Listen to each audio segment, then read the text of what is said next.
Hola, ¿qué tal amigos? En este capítulo vamos a hablar acerca de las variables y tipos de datos en Java.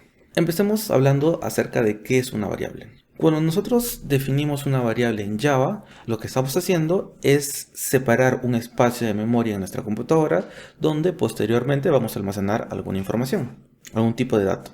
Ahora, ¿qué tipo de datos están permitidos almacenar en Java? Los tipos de datos que nos permite almacenar Java lo podríamos poner en dos grandes grupos. En uno que se le conoce como tipo de datos primitivos y en el otro que se le conoce como tipo de datos referenciales. En este capítulo vamos a hablar únicamente sobre los tipos de datos primitivos. Más adelante vamos a hablar sobre los otros tipos de datos. Ahora bien, dentro de los tipos de datos primitivos podemos agruparlo también en algunas familias. Para hacer eso quiero dirigirme por acá y quiero colocar un comentario de esta manera. ¿Qué tipo de datos podemos almacenar? Podemos almacenar tipos de datos numéricos. Podemos almacenar datos de tipo carácter.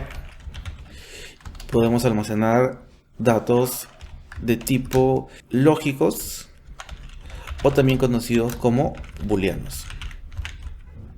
Muy bien. Dentro de los datos de tipo numéricos podemos agrupar dos tipos de datos. Uno de ellos son los valores enteros y los otros son los valores reales. Dentro de los valores enteros, ¿qué tipo de datos podemos almacenar? Pueden ser, por ejemplo, los valores de 1, los valores de 2, el valor de 3, etcétera, etcétera. Con respecto a los valores reales, podríamos almacenar, por ejemplo, el 4.5, el 5.6 y cualquier decimal que se te ocurra, ¿no? Con respecto a los datos de tipo carácter, corresponden a cualquier valor que tú puedas imprimir con tu teclado. Por ejemplo, ¿qué tipo de valor podemos imprimir en el teclado? El valor del A, el valor de B, el valor de C. Con la peculiaridad que los tipos de datos caracteres siempre tienen que ir entre comillas. Nosotros no podemos hablar de un carácter si es que este carácter no está en comillas. Ahora, ¿qué otro tipo de datos podemos almacenar aquí, en carácter? Estos símbolos, ¿no? Por ejemplo, el símbolo de un slash, de repente el símbolo de porcentaje. Pero inclusive podríamos almacenar valores numéricos. Por ejemplo 4, por ejemplo 5 y por ejemplo 6. Ahora, estos son datos de tipo carácter. ¿Y qué se diferencian con los que tenemos acá? ¿En qué se diferencian? Si nosotros los definimos como caracteres, no vamos a poder hacer operaciones matemáticas con ellos. Es decir, no vamos a poder hacer sumas, restas, multiplicaciones, divisiones, mientras que con esto sí. Entonces, si lo definimos como carácter, ten en cuenta eso, que luego no vamos a poder utilizar o realizar operaciones matemáticas con ellos. Ahora, con respecto a los datos de tipo lógicos o booleanos, existen únicamente dos, y son el valor de true y el valor de false. Estos dos valores van a ser bastante utilizados cuando luego toquemos temas de estructuras de control. Muy bien, ya especificamos los tipos de datos que podemos almacenar en Java. Pero ahora, ¿cómo los almacenamos? Para almacenarlo, lo primero que tenemos que hacer es definir una variable. Entiéndase definir una variable, como mencioné, que es separar un espacio de memoria dentro de nuestra computadora. ¿Cómo se define una variable? Se define de la siguiente manera. Lo primero es especificar el tipo de datos que queremos almacenar. Java es un lenguaje fuertemente tipado. ¿Qué significa que es un lenguaje fuertemente tipado? Que nos exige justamente que especifiquemos el tipo de dato que vamos a almacenar en esa variable, y una vez que definamos ese tipo de dato, posteriormente no vamos a poder almacenar otro dato. ¿A qué me refiero? A que si yo le digo a Java, ok, quiero separar un espacio de memoria para almacenar datos de tipo carácter y luego intentase almacenar un valor numérico, no me va a dejar. Me va a decir, ok, tú me has pedido que quieres almacenar carácter, entonces ¿por qué me pasas un número? Eso no tiene sentido para mí, así que no voy a ejecutar nada. Así que tenlo bastante presente. Empecemos definiendo un dato de tipo entero. Para definir un dato de tipo entero, lo que tengo que hacer es primero escribir la palabra int seguido de un identificador. Los identificadores son los nombres que nosotros queremos darle a nuestras variables y posteriormente vamos a hacer referencia a esos nombres para asignarle un valor a la variable o simplemente para recuperar el valor que tenemos almacenado ahí. Por ejemplo, imaginemos que yo quiero almacenar la edad de una persona. Entonces lo que voy a hacer aquí es colocar el valor de edad. Una vez que lo he colocado, coloco un punto y coma. Recuerda que toda expresión que hagamos en nuestro código tiene que terminar con un punto y coma. Ok, con esto ya separé el espacio de memoria en mi computadora, pero todavía no le hemos asignado ningún valor. Y justamente, si vemos por aquí, vemos una especie de foquito amarillo y eso es lo que me dice acá. Me dice, ok, tú has separado el espacio de memoria, pero no le has asignado ningún valor. Entonces, ¿para qué has separado ese espacio? Entonces, vamos a asignarle un valor. Voy a hacer referencia a este valor llamado edad y voy a asignarle algún valor, por ejemplo el 45, no, 30 vamos a asignarle. Listo. Acá me sigue apareciendo la advertencia, pero ahora es porque, ok, ya le asigné un valor, es decir, ya tengo ese valor almacenado en memoria, pero no lo he utilizado en ninguna parte de mi programa. Entonces, ¿para qué he definido algo que no he utilizado? Entonces, esa es la advertencia que me está dando. Si quiero utilizarlo, vamos a dirigirnos por aquí y vamos a mostrar un mensaje. Y vamos a colocar, por ejemplo, la edad de Juanito es... Y quiero que este valor aparezca aquí. Para que aparezca, lo que nosotros tenemos que hacer es utilizar algo que se le conoce como concatenación.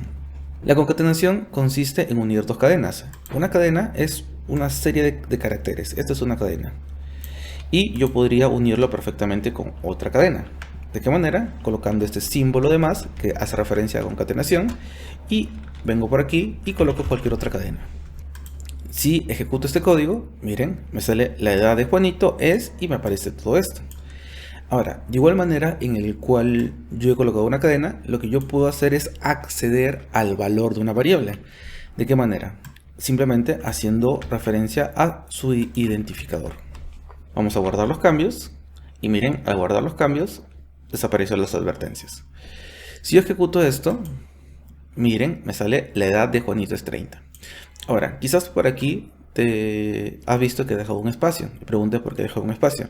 Simplemente dejo el espacio para que cuando lo ejecute no esté pegado las dos cadenas, ¿no? Miren, acá aparecería es y 30, porque está pegado. Pero si dejo un espacio, ahí sí puedo apreciar que lo muestra separado. Ahora, antes de continuar me gustaría mencionar algo que no les había dicho, y es acerca de la forma de nombrar nuestros identificadores. Nuestros identificadores tienen que seguir ciertas reglas. Por ejemplo, la recomendación es que procura que el nombre que le demos a nuestras variables sean con caracteres alfanuméricos. ¿Qué es alfanuméricos?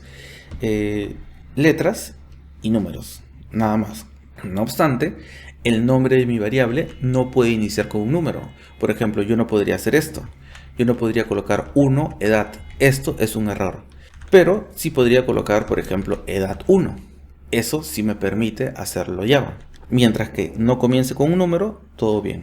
¿Qué más? Java no te permite darle nombres de variables que utilicen caracteres extraños, no alfanuméricos. Por ejemplo, yo no puedo darle nombre a mi variable de esta manera, colocar edad y un slash. No podría darle un símbolo de interrogación. Los únicos caracteres no alfanuméricos que nos permite utilizar Java es el guión y el símbolo del dólar. Yo podría nombrar a mi variable, por ejemplo, edad 1. Eso sí es permitido, pero no podría colocar, por ejemplo, edad, un símbolo de interrogación y 1. Y otras reglas que te da Java para el nombrado de tus variables es que no utilices palabras reservadas. ¿Qué son palabras reservadas? Son palabras que Java los interpreta como de otra manera. Por ejemplo, miren, esta es una palabra reservada, la palabra public. Yo no podría dirigirme aquí y decir, ok, quiero definir una variable que se llame public. ¿Ves? No me deja. Yo no puedo decir que quiero que mi variable se llame main. Si yo me dirijo por aquí, esto no me va a permitir. Aunque creo que main sí me permite porque no me salió un error. Pero en general, no deberíamos utilizar palabras que Java los entiende de una manera diferente, ¿no? Package, class, etcétera, etcétera. Y otras que vamos a ver más adelante. Listo. Dicho esto, continuamos. Ok, nosotros aquí hemos especificado a Java que queremos que separe un espacio de memoria para almacenar datos de tipo entero. No obstante, no es la única forma en la cual nosotros podemos pedirle a Java que queremos almacenar datos de tipo entero. Podemos lograr algo parecido si colocamos byte, o si colocamos short, o si colocamos long. Colocando cualquiera de esas palabras, Java me va a permitir poder almacenar datos de tipo entero. Pero, ¿cuál es la diferencia? La diferencia radica en el tipo, en la cantidad de memoria que va a reservar. Por ejemplo, si utilizamos la palabra byte, lo que nosotros hacemos es reservar 8 bits de memoria. Si utilizamos la palabra short, lo que estamos haciendo es reservar 16 bits de memoria. Si utilizamos la palabra int, lo que estamos haciendo es reservar 32 bits de memoria. Y si utilizamos la palabra long, lo que estamos utilizando o lo que estamos haciendo es reservar 64 bits de memoria. Usualmente vamos a utilizar la palabra int, pero existen también estos otros. Y va a depender del número que quieras almacenar, ¿no? Por ejemplo, si reservamos 8 bits de memoria, vamos a poder almacenar valores numéricos que van desde menos 128 hasta 127. Si reservamos 16 bits de memoria, lo que vamos a hacer es poder almacenar valores desde menos 32.768 hasta 32.767. Si reservamos con int, lo que vamos a poder almacenar son valores numéricos que van desde menos 2 elevado a la 31 hasta 2 elevado a la 31 menos 1. Y si reservamos 64 bits de memoria, vamos a poder almacenar valores numéricos que van desde menos 2 a la 63 hasta 2 a la 63 menos 1. Por ejemplo, para almacenar una edad, perfectamente podríamos utilizar la palabra byte, ¿no? Y como digo, ya depende de qué valor numérico quieres almacenar. Ahora, tú de repente digas, pero en ese caso no sería conveniente crearlo siempre con long, ya que te permite básicamente todos los anteriores. Y podría ser, pero el tema es el siguiente. ¿Para qué estarías separando espacio de memoria que no vas a utilizar? De repente empiezas a crear varias variables y todo lo creas con long y solo estás almacenando valores como 1, como 2, como 3. Entonces no tiene mucho sentido definirlo con long. Usualmente nosotros vamos a almacenar o vamos a utilizar el valor de int, pero si es posible, si tú consideras que vas a almacenar valores que son muy pequeños, entonces te recomendaría que utilices byte o short. Pero en el curso, por lo general, vamos a utilizar el valor de int. Muy bien. Ahora, con respecto a los datos reales, es decir, a los decimales que tenemos acá, nosotros podemos separar espacio de memoria utilizando solo dos palabras clave. Una de ellas es el de float. En este caso, el de float lo que hace es separar 32 bits de memoria, y otro tipo de dato es el doble, que en este caso separa 64 bits de memoria. Ahora, ¿qué valores podemos almacenar en ambos? Aquí vamos a poder almacenar valores que van desde menos 2 a la 63 hasta 2 a la 63 menos 1. Y todos los decimales que hay entre ellos. Mientras que en doble, lo que vamos a poder almacenar son valores que van desde menos 2 a la 511. O sea, es una barbaridad el tamaño que podemos almacenar acá, hasta 2 a la 511. De una manera similar a las de acá, por lo general, el tipo de dato que vamos a utilizar nosotros cuando queramos almacenar decimales va a ser el tipo de dato flotante, el float, pero de repente en algún momento tengas la necesidad de definirlo de la siguiente manera. Ok, dicho eso, procedamos a ver cómo podemos almacenar un dato de tipo flotante. Para definir un tipo de dato flotante, vamos a colocar acá la palabra reservada float y vamos a decir, por ejemplo, que quiero almacenar un dato que se llame nota. Ahora, anteriormente separamos el espacio de memoria y luego aquí abajo le asignamos un valor. Pero también podemos hacer lo siguiente. En el mismo momento en el cual yo estoy separando el espacio de memoria, le puedo asignar un valor. Por ejemplo, le quiero asignar el valor de 16.5. Ahora, luego de esto, veo que aquí me está marcando un error. Y me dice que hay un conflicto acerca del tipo de dato que estoy tratando de almacenar en esta variable. Lo que ocurre es lo siguiente. Java los trata como si fuera datos de tipo doble. Es decir, esto para Java es un dato de tipo doble. Y como es un dato de tipo doble, no lo podemos almacenar dentro de un dato de tipo flotante. Y he ahí el conflicto. Entonces, lo que nosotros tenemos que hacer si es que queremos almacenar este valor aquí es castear esto. ¿Qué significa castear? Es cambiarle el tipado. Es decir, cambiarlo de doble por float. Y para hacer eso, en Java simplemente se hace lo siguiente. Luego de definir el número, colocamos la letra F. Y eso sería todo. Lo que va a hacer Java en este momento es transformarlo esto en un dato de tipo flotante. Y una vez que ya lo almacenó, ya lo cambió, lo podemos almacenar acá. Para ver que ahora sí puedo mostrarlo, vamos a colocar south, perdón. Y vamos a decir, mi nota es espacio y lo concatenamos con el valor de nota. Y listo. Ahora veamos qué ocurre si es que lo ejecuto. Acá me dice mi nota es 16.5. Perfecto. Y si quisiera almacenarlo como un dato de tipo doble, simplemente me dirijo por aquí y coloco doble. Por acá me aparece una advertencia, me dice, ojo, ahora me aparece una advertencia, no un error. Y se debe a que yo estoy tratando de almacenar un dato de tipo flotante dentro de una variable doble. No obstante, acá me refiero con que es una advertencia, es que si yo lo ejecuto, sí me va a permitir. Porque en esa ocasión sí me permite y anteriormente no me permitía. Lo que ocurre es que todo dato de tipo flotante en sí también vendría a ser un dato de tipo doble. Solo que el tipo de dato doble es mucho más pequeño, ¿no? Y tiene menos ceros después de la coma. Pero en este caso sí me permite poder almacenarlo. Perfecto. Entonces, ya tenemos los datos definidos, los datos de tipo entero. Ya tenemos definidos los datos de tipo real. Ahora vayamos a los datos de tipo carácter. Para definir los datos de tipo carácter, lo que tenemos que hacer es hacer uso de la palabra clave char. Char me va a permitir poder almacenar datos de tipo carácter.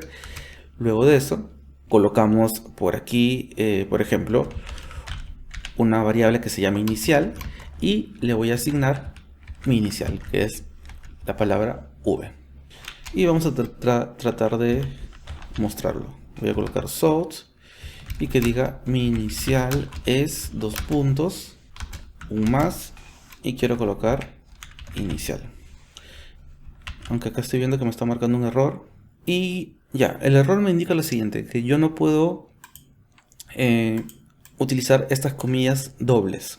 Las comillas dobles son para las cadenas que estamos utilizando acá, que todavía no quiero ver en este capítulo, lo vamos a ver más adelante. Mientras que los caracteres, es decir, estos valores que tenemos aquí, si queremos definirlo, tiene que ser en comillas simples. Comillas dobles son para las cadenas, que es un conjunto de caracteres, mientras que las comillas simples son para los caracteres. Entonces por acá también vamos a modificarlo. Vamos a modificar aquí.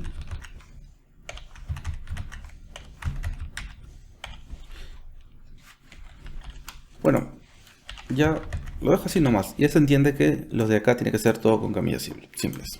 Muy bien. Aquí vamos a cambiar como la inicial de mi nombre es un espacio y imprimimos el valor. Y me sale la inicial de mi nombre es Víctor. Y por último, los datos de tipo booleanos. Para almacenar los datos de tipo booleano, simplemente lo que vamos a hacer es dirigirnos por acá y escribir la palabra reservada boolean, seguido del nombre que queremos darle, por ejemplo prueba, y aquí simplemente le podemos asignar dos posibles valores, ya sea true, que hace referencia a verdadero, y false, que hace referencia a falso. Esto no lo voy a mostrar en pantalla. Esto, como les mencioné, se suele utilizar más adelante cuando trabajemos con estructuras condicionales, con bucles, etc. Pero solo me permite poder almacenar estos dos datos, true o false. Para terminar, lo que no les he mencionado es la cantidad de memoria que reserva acá. Cuando queremos reservar datos de tipo carácter, que era con char, lo que hacemos es reservar 16 bits de memoria. Y mientras que cuando queremos almacenar valores lógicos o booleanos, simplemente, que era con boolean, simplemente estamos reservando un bit de memoria. Perfecto. Entonces, recapitulando, ¿qué hemos visto en este capítulo? Hemos visto cómo definir una variable y los tipos de datos que podemos almacenar en estas variables, que vendrían a ser los numéricos, los de tipo carácter y los de tipo lógico booleano. Ahora, una última cosa antes de terminar con este capítulo. Hace un momento vimos que si yo quería reservar, por ejemplo, un tipo de dato entero, definía la palabra int y seguido del nombre de mi variable. Ahora, si yo quisiera definir más de una variable de tipo entero, podría hacer lo siguiente. Coloco aquí edad y seguido de una coma y el nombre que le queramos dar a esta variable, ¿no? Por ejemplo, sueldo. Si quisiera definir otra, coloco nuevamente una coma y coloco, por ejemplo, ABC. Entonces, con esto he separado 3 espacios de memoria. Para no tener que estar haciendo esto, ¿no? Porque la otra opción hubiera sido que aquí cierro esto y acá vuelvo a colocar la palabra int, cierro esto y vuelvo a colocar la palabra int. Podría hacerse, sí, no hay ningún problema, pero estaríamos utilizando 3 líneas de código en algo que podríamos hacerlo en una única línea. Entonces, tengan presentes. Ahora sí, eso sería todo por este capítulo. Si te gustan mis videos, me ayudarías mucho que le des like a este video y te suscribas al canal. Sin más, me despido y nos vemos en un próximo capítulo.